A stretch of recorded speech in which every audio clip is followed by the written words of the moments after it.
Karibu sana. You can put on that, you press, yes, speak, yes, there. Thank you. My name is Nelson Makanda, and I am the chair of this selection panel. Let me say that it's a pleasure to have had you apply for the position of member of the Commission of IEBC. Thank you. But also to want to congratulate you for being shortlisted for the same position that you applied for, and for that reason you are here. Thank you. I want to invite my colleagues here to introduce themselves. Thank you very much. Thank you too. Good morning, Madam Roslyn. Morning to you. My name is Linda Kiome. I want to take this opportunity to welcome you for your interview. Karibu sana. Thank you. Madam Roslyn, Yes. habari ya asubuhi. Nzuri sana. Naitwa Andrew Tanui, mwanachama wa jopo hili la uteuzi, na karibu. Asante sana. Good morning, Madam. Morning to you. Caroline Kituku, karibu. Asante sana. Good morning, Madam. Morning to you. Adam Solo, a member of the selection panel. Thank you too. Good morning, Madam. Morning Niko to you. hapa. Nicodemus Bore, karibu sana. Asante. Good morning. Good morning to you. My name is Fatuma Ali Saman, a member of the panel. Please feel welcome. Thank you. Good morning, Dr. Andu. Morning to you. And karibu sana. My name is 𝐒𝐢𝐝𝐢, and I'm a member of the panel. Thank you too.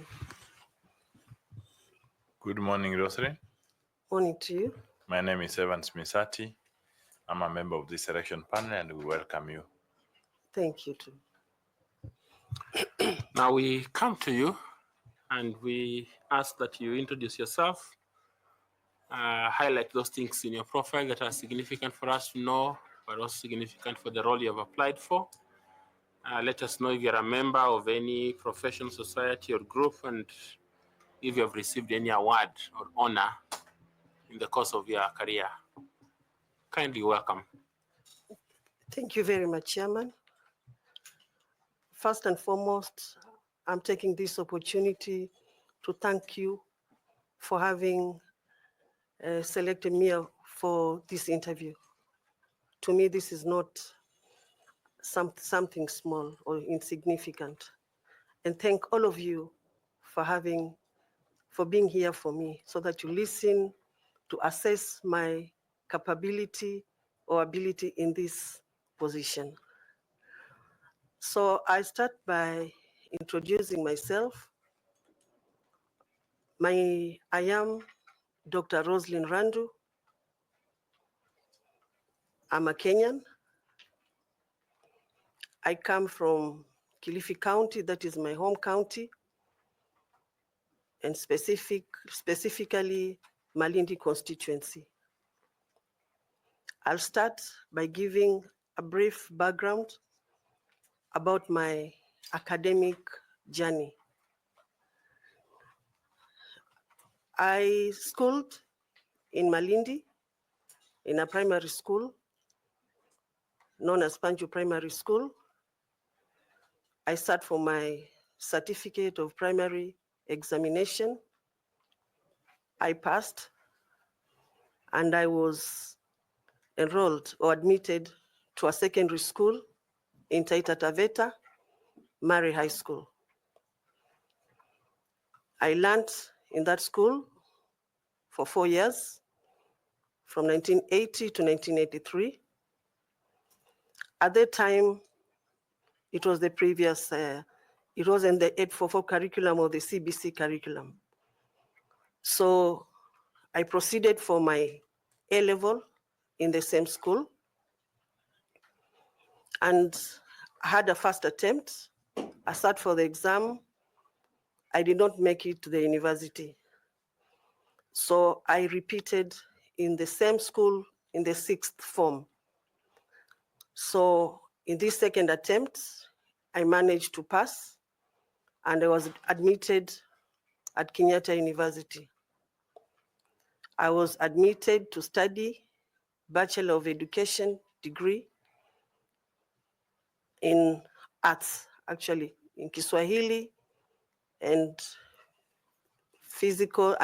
philosophy and religious studies. After that, after completion of the university, there was a break. I had to go. The Teacher Service Commission employed me. So there's a break. I went for 4 years, worked with the Teacher Service Commission. At that time, I went for a master's degree in United Kingdom.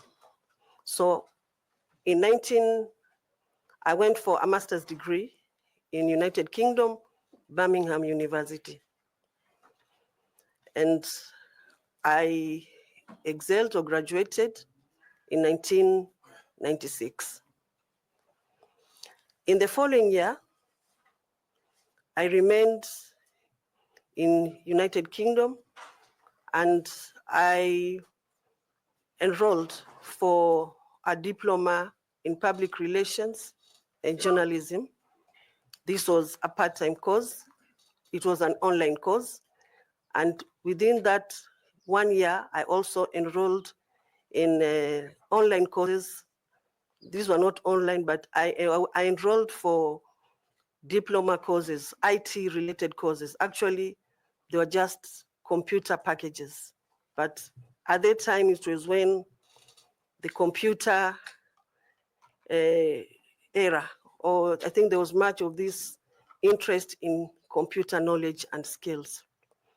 So I stayed for 2 years in United Kingdom and came back. And since I'm talking about my academic journey, I'll skip that bit. I've worked on coming back from the United Kingdom to Kenya. I worked with the Teacher Service Commission for a number of years, up to 2013. But in 2011, I enrolled for a Doctor of Philosophy degree in Moi University. And I've studied and I completed and graduated in 2022. Besides that, I must say that there was a time when I went to UK, I had wanted to change the course that I wanted. I wanted to study something else. That time, there were many people talking about Masters of Business Administration, but they could not allow me. So that's why in my papers, you sign that there's a deviation from education, and I had wanted to change the courses. So I enrolled, but on coming back to Kenya, I was enrolled at Kenya Institute of Management and for human resource courses. I did part 1 and part 2. I have not completed the research bit. And I think it's because I found that I better concentrate on education since this is my line. And that's why you find that I've not completed. I think this is much that I have to say about the academic life or journey or what I've done. Now, going back to my work experience, when I completed the university degree, when I graduated in 1990, I was posted to teach in a secondary school in Kaloleni, Giriama, a school known as Kizurini Secondary School. I worked for 2.5 years. Then I was transferred to Malindi High School, and I taught for 2.5 years. And then from there, it's when I had a break in my studies. But on coming back, I've worked with the Teacher Service Commission from 1998 up to 2013.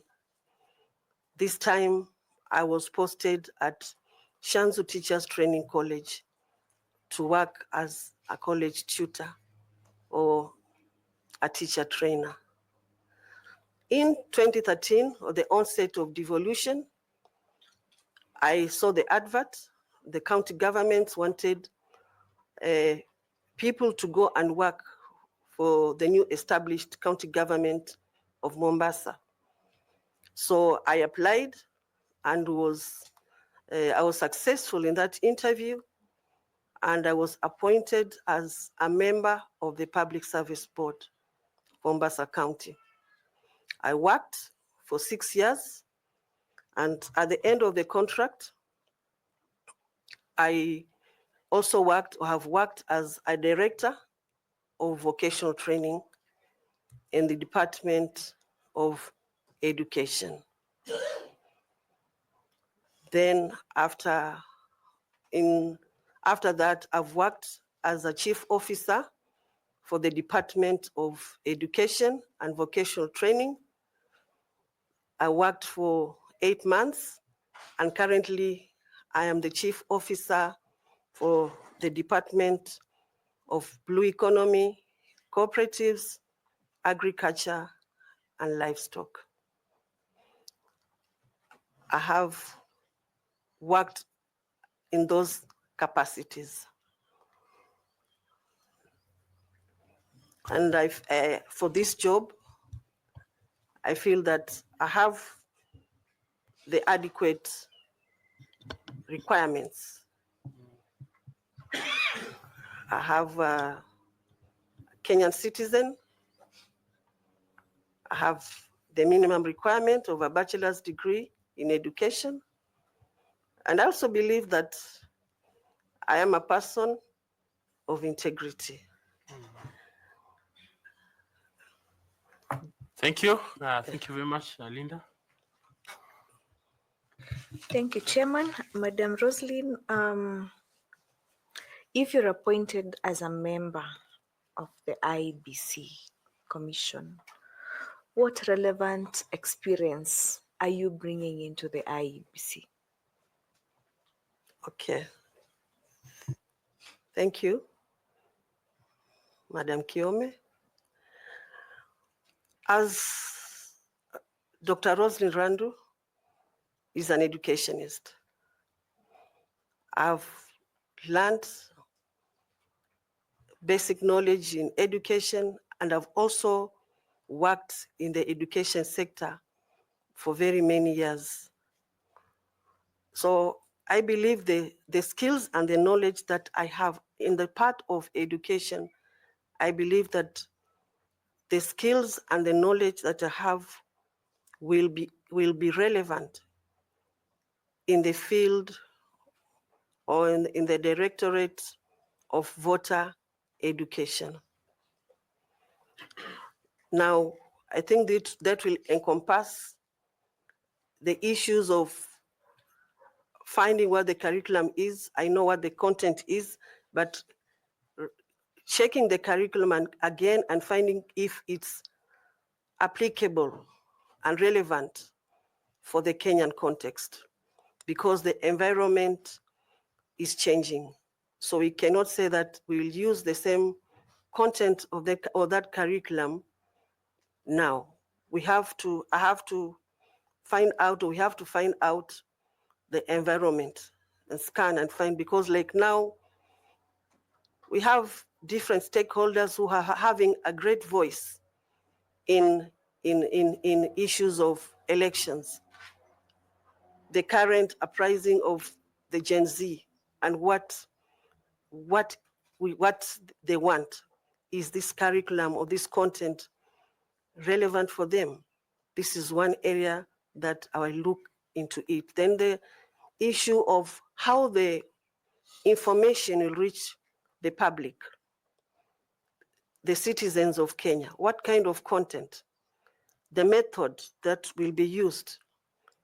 What is the best method of reaching to the citizenry? Again, the election materials or the teaching of voter education materials, how are they? Are they relevant? Are they friendly? Will they have a lot of impact? Or maybe it will be a voter education and at the end it will not realize the objectives that are needed. Because to me, voter education is very key. And I think the issue of voter registration, since I've worked in management positions, leadership positions. I have that ability to oversight and maybe see whether the secretariat will be working as expected, because there's a lot of planning that is needed in even how that voter education will take place. It will not be a one-day affair, but a lot of prior planning will be needed to see to it that the citizenry is made aware of their political rights and the part or the role that they have to play in the elections or in the electoral process. I think I've just mentioned about voter education, but I know that I've worked in various capacities, but all this can help me know how to navigate, because I believe that there must be no gap between the citizenry or the public and the secretariat or the issue of voter education. There must be there must be some consensus. I don't know, the word is not consensus, but there must be a way in which you work together to see to it that the whole concept of voter education reaches the public. Otherwise, if the citizens are not aware of how to vote, this is civic education. If they're not aware on how to go and vote on the election day, if they're not made aware that the youth can participate, because voter education is not only the issue on the last day or elections, but there's also the element of the youth participating in the elections, the minority participating, the marginalized, so that there can be an affirmative action to see to it that they all participate. I've not mentioned about my management experience. I've not mentioned about, I've just concentrated on the education part. Thank you. Thank you very much, Madam, and I wish you the very best. Thank you, Chairman. Thank you very much. I want to ask Caroline Kituku to ask you some questions. Carol, please. Thank you, Chair. Madam, what are the legal and the structural safeguards that exist that protect IBC from external influence? Okay. I'll mention about the Constitution of Kenya, which has highlighted the work of the IEBC or the body Independent Election Boundaries Commission, and the place that it has and the roles, and it has stipulated that how it should operate. And from the information or from the reading from the Constitution, it is supposed to be independent. It has outlined how the operation should be, right from the finances. Then there are other acts that also support to make sure that the IBC is independent, free from any other influence. We have the Political Parties Act. We have the Election Campaigning Act.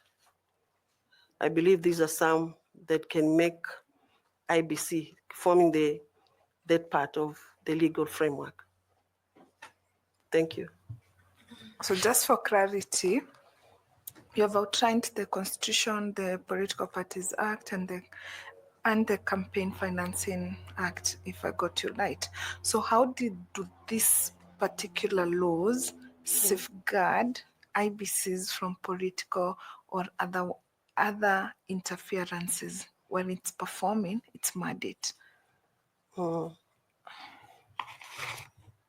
Thank you, Madam Caroline. I'll say that the Political Parties Act has to some extent or has outlined what the work is for the political parties, actually the registrar and the operations. So it means that somehow the IEBC has particular roles which have been delegated to the political parties or the registrar of the political parties, and even the IEBC. It has IEBC Act has outlined the operations, that how the IEBC should operate, right from the number of members, the operations of voter education, the mandate, etc. So any other organ besides the IEBC cannot interfere with the work of IEBC. Thank you. I wish you well. Thank you, Chair. Thank you very much. I want to invite Madam Koki to ask you some questions. Koki, please. Thank you very much, Chair. Daktari, Yes. please tell this panel and the Kenyans watching you, if you are nominated as a member of IEBC, the specific strategic linkages you will establish or identify and ensure between voter education, voter registration, voting processes, and counting of the cast votes. Those three processes in the electoral cycle. What are the specific linkages between those four processes in the electoral cycle? Voter registration, voter education, voter registration, voting processes, and the counting of the cast votes. So just name the linkages and how you will unpackage them and highlight them to ensure we have efficiency and effectiveness in the conduct of elections. Okay. For the voter, sorry, thank you, Madam Muli. For the voter education, the strategic linkages will be linking with CBOs within the various wards. No, the linkages between those processes, not any person outside the processes. Okay. Mm. So for me, what we'll start with, what is important to start with is voter registration is linked to voter education. But with voter registration, it will encompass or include mass voter registration, informing people that there is mass voter registration. That will be through voter education, and mobilizing people so that they know that there is voter registration through voter education. These are highly linked because we cannot have voter registration without voter education. They are all linked. So in this case, confirming or informing the media, looking for who the media is, and then at the ward level, also identifying the people who will be the ward voter educators within the wards, or that is the smallest unit in the constituency.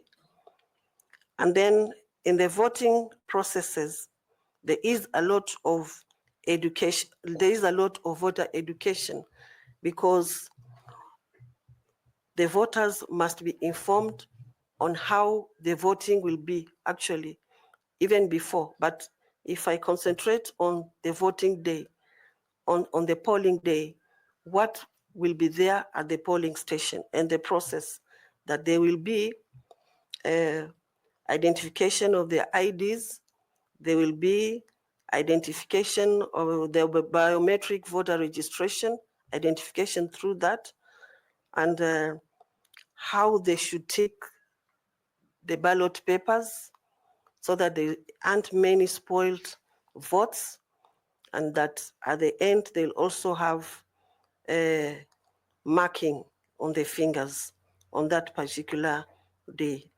And on the voting process, again, it is linked with the voter education because the citizenry or the citizens of Kenya must be informed on how the expectations, on the communication of how the electoral process will be. If it is time for mass registration, then the public need to go and register as voters. And on the final issue of counting, I believe that in the polling stations, that is where counting takes place. That is the initial avenue in which the counting starts. So through the voter education, the agents, the presiding officers, the clerks need to be informed and educated on what will happen on the actual day of the counting of the votes. And that's what is expected. When the counting has been done at the polling station, then who will transmit the results, who will transmit the results, or who will send the results, maybe from the presiding officer to the constituency returning officer to the county returning officer, and all the way up to the National Tallying Center. So all these are linked. Thank you very much, Daktari, and all the best. Thank you, Chair. Thank you. Thank I want you, to Chair. ask our FCPA to ask you some questions, please. Madam CD, Yes. I've seen in your documentation you were once appointed an accounting officer, which I believe you are still one. Yes, I am. You are. So IBC procurement processes have a lot of vulnerabilities. I believe you must be aware of what has been happening at IEBC in as far as procurement are concerned. Yes. So what governance interventions will you introduce if considered as a commissioner at the policy level, appreciating your role as a commissioner, not a secretariat? Thank you. Thank you, Mr. Tanui. A brief background is that there have been procurement issues in the IEBC, from the procurement of the 𝐑𝐴𝐧𝐝 kits and BVR and everything. For policy perspective,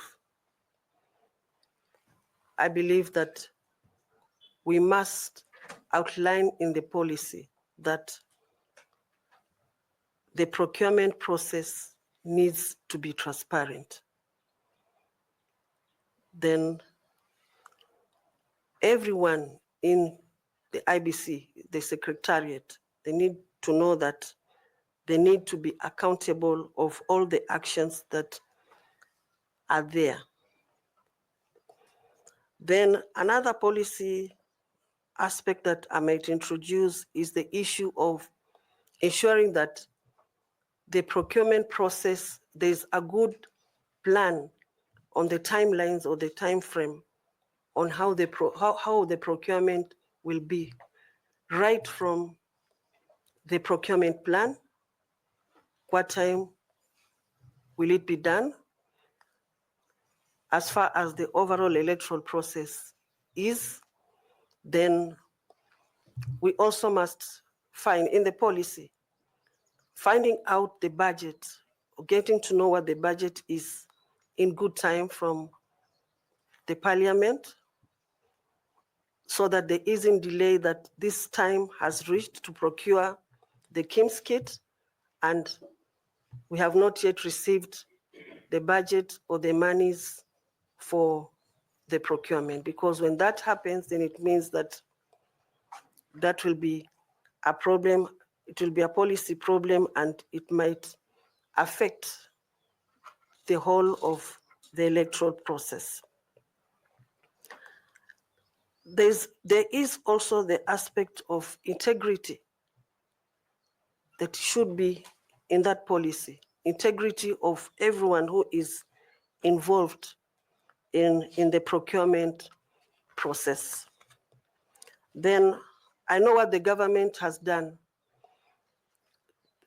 We have the IFMIS, Integrated Financial Management Information System, whereby everything, the procurement is online. I don't know what is happening currently with the IEBC, but I believe that when the procurement process is online and everyone can see, then it means that there will be minimal challenges of maybe having some people or some of the IEBC staff or procurement officers involving in some corrupt deals.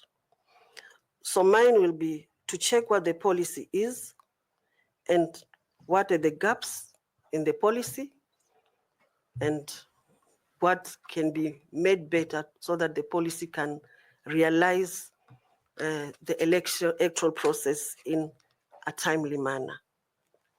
Thank you. Thank you. I wish you well. Thank you, Chair. Thank you very much. We invite Evans Misati, please. Misati. I think before I go, I think that policy will also have to identify the procurement methods, maybe from the Secretariat. This is what needs to be purchased. What type of procurement process, procurement method is suitable for that kind of purchases. So that will also have to be defined in the policy so that there isn't a confusion that like what happened now, some time back, there was direct procurement of the KIMS kit and the general public was complaining, how come it wasn't an open tender?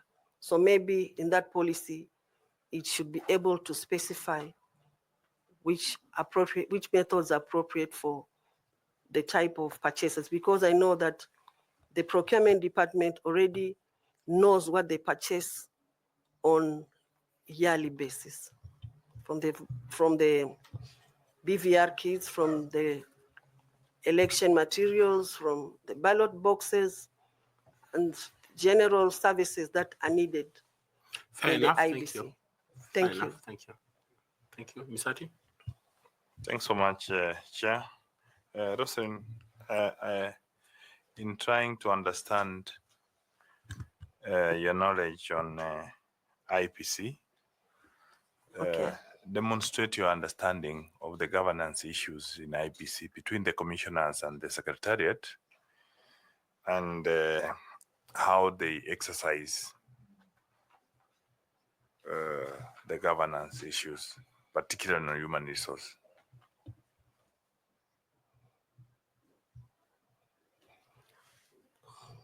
I'll start by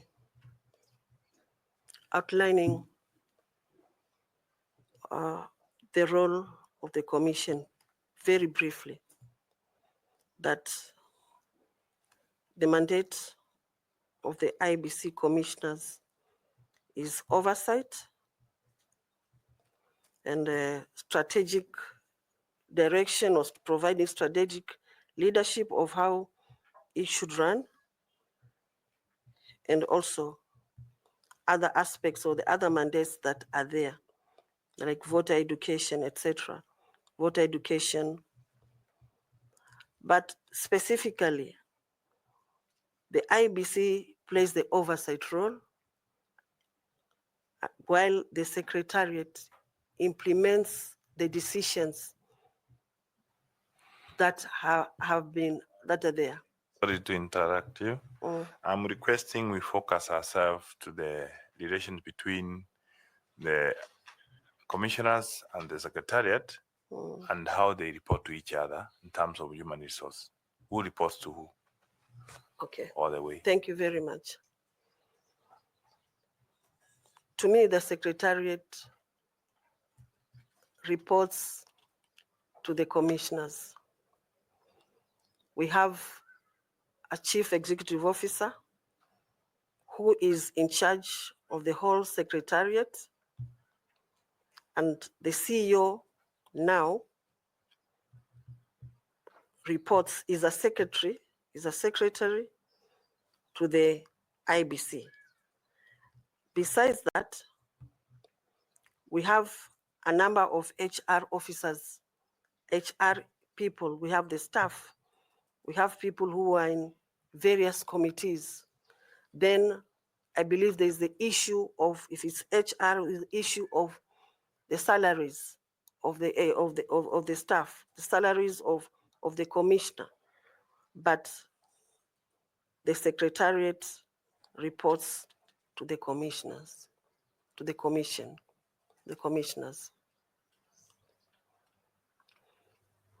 I don't know, it's like I've not answered that question appropriately. Let me try again. You have asked me on how the governance issues, and specifically the HR, Yes. and then who reports to the other. In the IBC commission, we have the commissioners and we have the secretariat, which is headed by the CEO, who is in charge of all the staff under him, from finance, legal people, legal officers, education officers or water education officers, returning officers, constituency returning officers, right to the constituency level. We have a line of people who report to the secretariat or the chief executive officer. Now, when there are governance issues, the problem is that some have complained that the secretariat is detached from the commission. The commissioners are working in a solo manner, and the secretariat also are working in a solo manner. So this has brought confusion that who really is in charge? In charge of Where operations? was that? Sorry, where was the complaint? I've been reading in the newspapers, like some time back, we could see some CEOs who could make decisions on their own, lessen the issues of procurement. And then when it comes to the public now, the commissioners were being tasked, they said they were not aware of the procurement process. So this became a problem.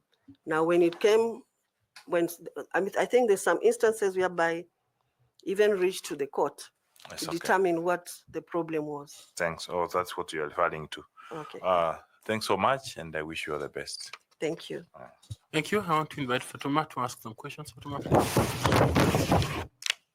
Thank you, Chairman. Madam Roslyn, how would you address a situation where the IEBC boundaries delimitation report is rejected by a section of the stakeholders? As a commissioner, what are the interventions? How would you address such a situation? Okay. To me, I'll find out what the actual complaint is, the nature in details. Secondly, I will go to the boundaries and limitation boundaries. Procedure of how the boundaries should be delimitation. What is the rule? What is the rule?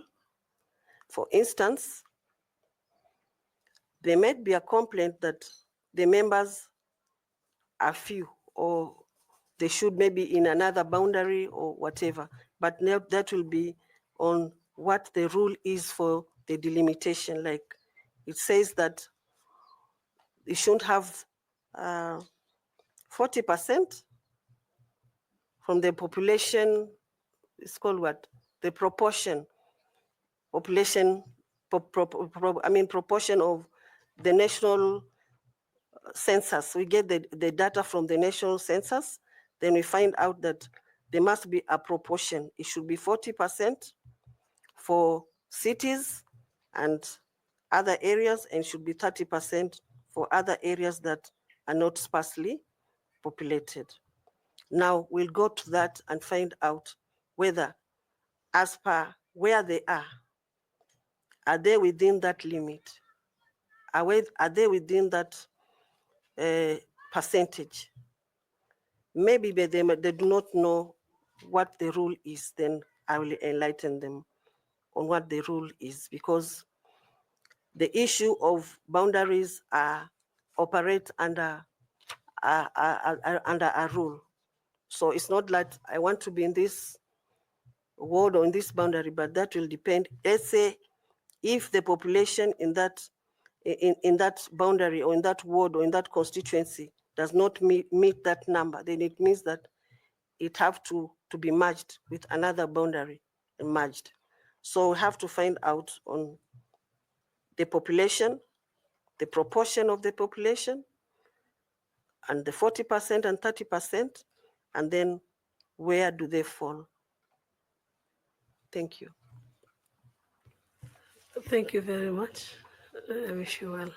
Back to you, Chair. Thank you. I invite Nicodemus Bore to ask you some questions. Thank you, Chair. You've indicated that you worked in the county for some time. Yes. Daktari. Yes, I have. And I'm sure you are aware about the county government acts. Yeah.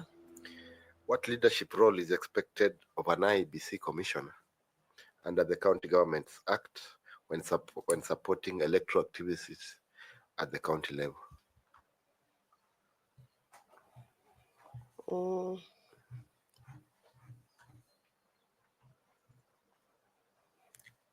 I'm not very certain, because I know that the county government operates. We have the issue of how it should run. Yeah. And I don't see how much is linked with the electoral process.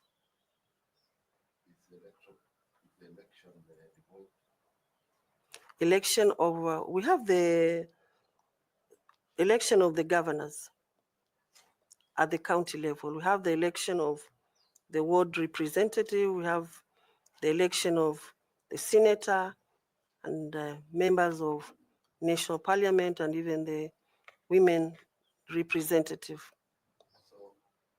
I'm asking, what will be the link between the national office and the county leadership in terms of IEBC? What I mean by county leadership are the offices that are established by IEBC at the counties. Okay. I think there'll be linkage with the county offices. I think the IEBC offices.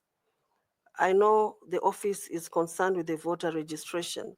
So maybe to me, I would say that part of the voter registration and the voter education should be at the county level, not only amongst the employees, but the general public of the citizens of Mombasa.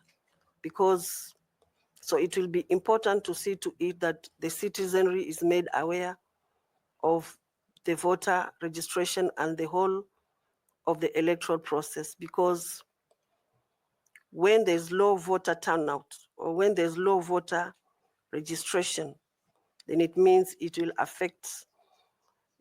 not be good for the whole. It means that some people will not be represented. There'll be no voice from them. So it's a bit impartial. So that the county government doesn't seem to be so much lining itself with the IEBC, because I think the general public is watching, because when there's so much, then it means that the governor, people will have a doubt whether he's so much or he'll gain favors from the IBC because he's always with the IBC officers. So it should just be to some extent, but not so much. Otherwise, favoritism and people may not have confidence in the IBC. It will be seen to be a bit impartial, because if it is so much aligned or working with the governor, if I may say, they may think that IBC will favor the governor. Okay. Thank you very much, and wish you the best. Thank you. Invite our Prof, please.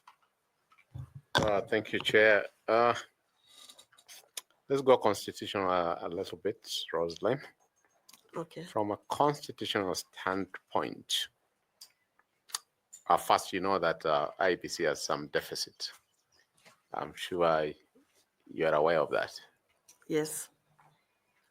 So from a constitutional standpoint, what behaviors or actions would undermine public confidence in an IEBC commissioner, and how are these addressed under Chapter 6?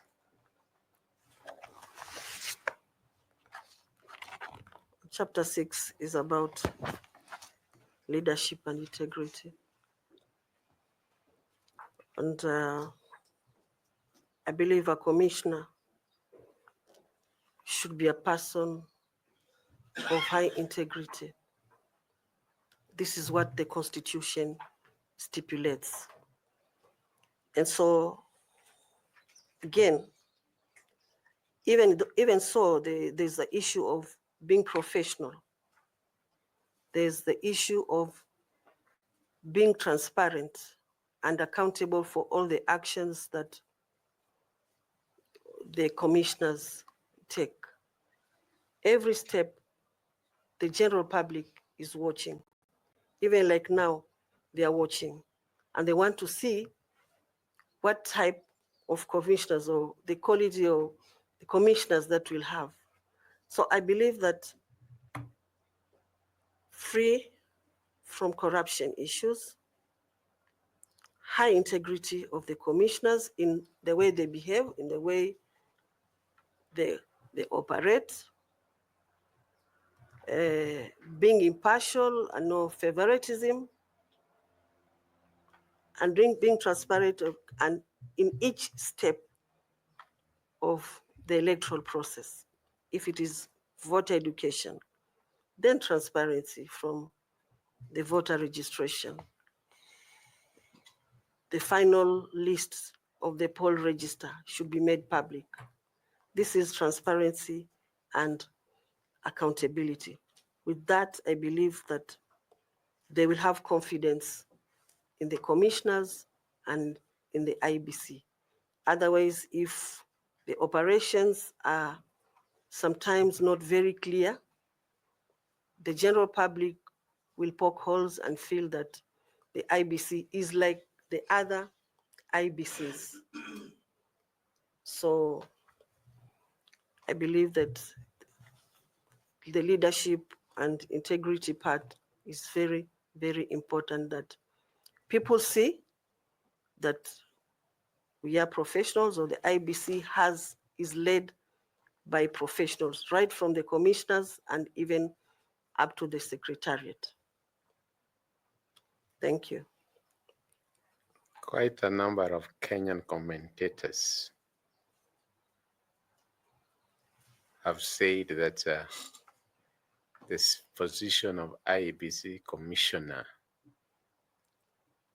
is a career breaker.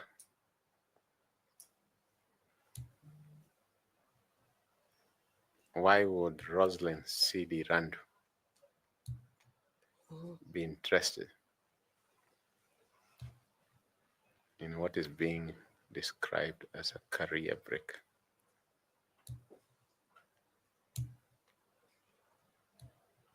From my perspective, indeed it is a career breaker, because it is moving away from, I'm moving away from the professional bit, from an educationist or even at the... Now, let me put it differently. You know, interpretations can be different. What I meant was,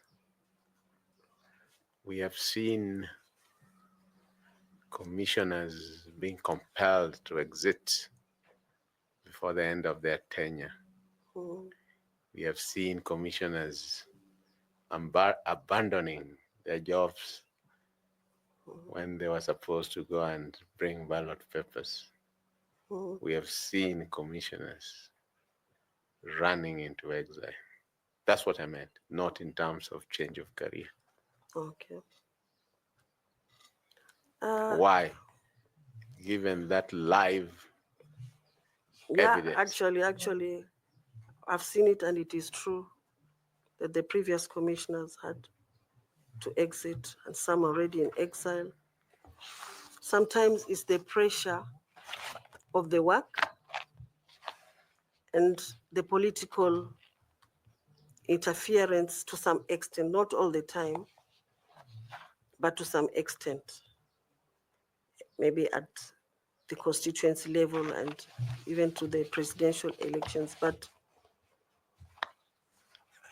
that has been a problem. And a lot of expectations, the country or the citizens have very high expectations that this should be done at this particular time. And when it fails, that becomes a problem. Again, the issue of the delay of the results, I think to me, this has been the main issue on the transmission of the results. And when the delay, the general public is waiting, there is that pressure to leave and to let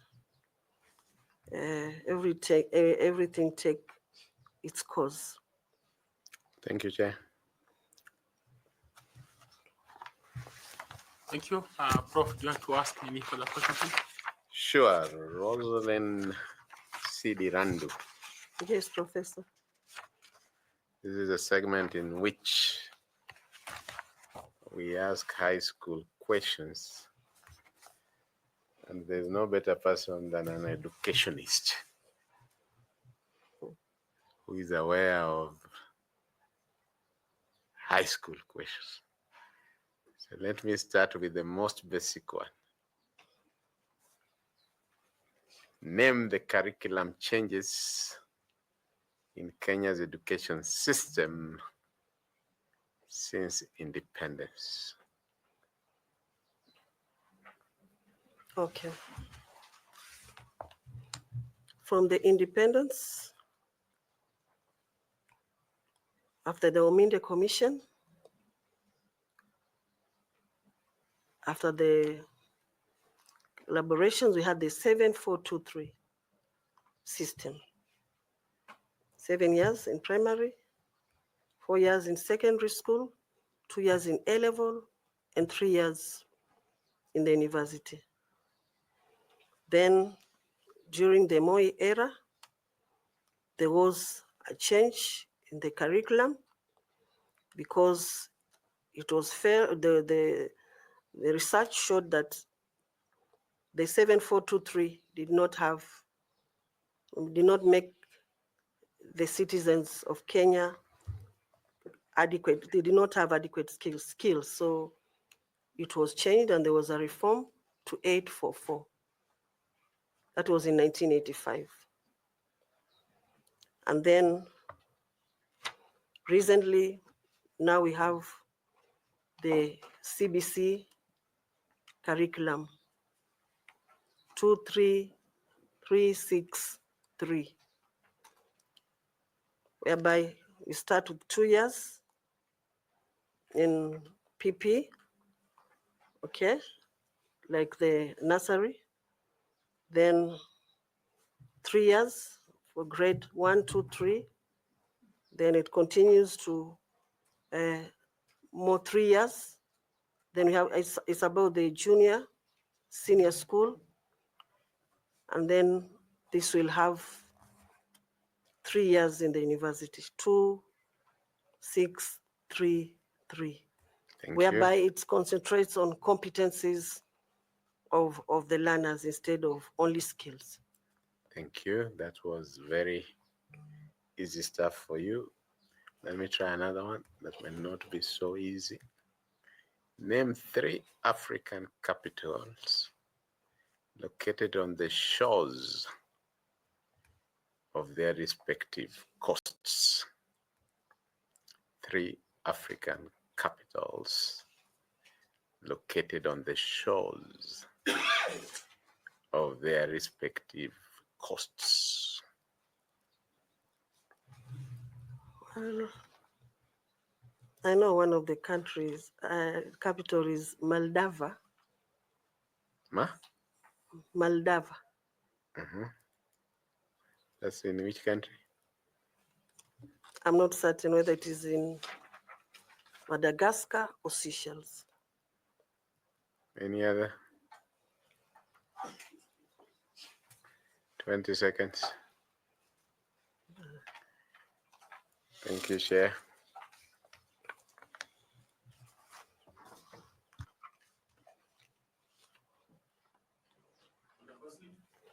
Yes, Chairperson.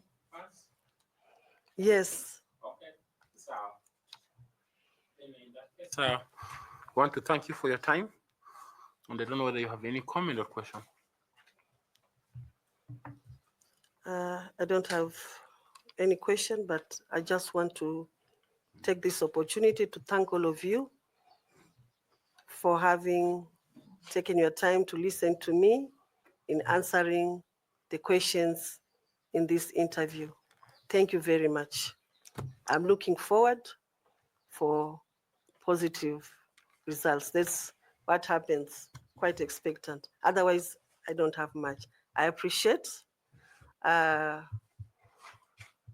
way you have related, the way you have asked these questions in a very calm and friendly manner.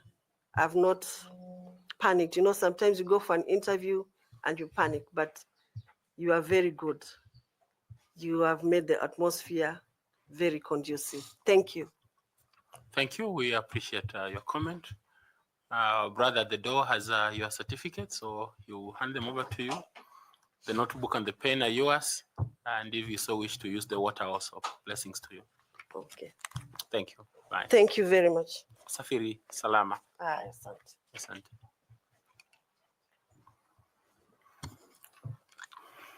We'll take a break now. About 20 or so, 30 minutes. We'll be back at 12:15 to pick 2 candidates, and then after that we call it a day. What time do you need a prayer break?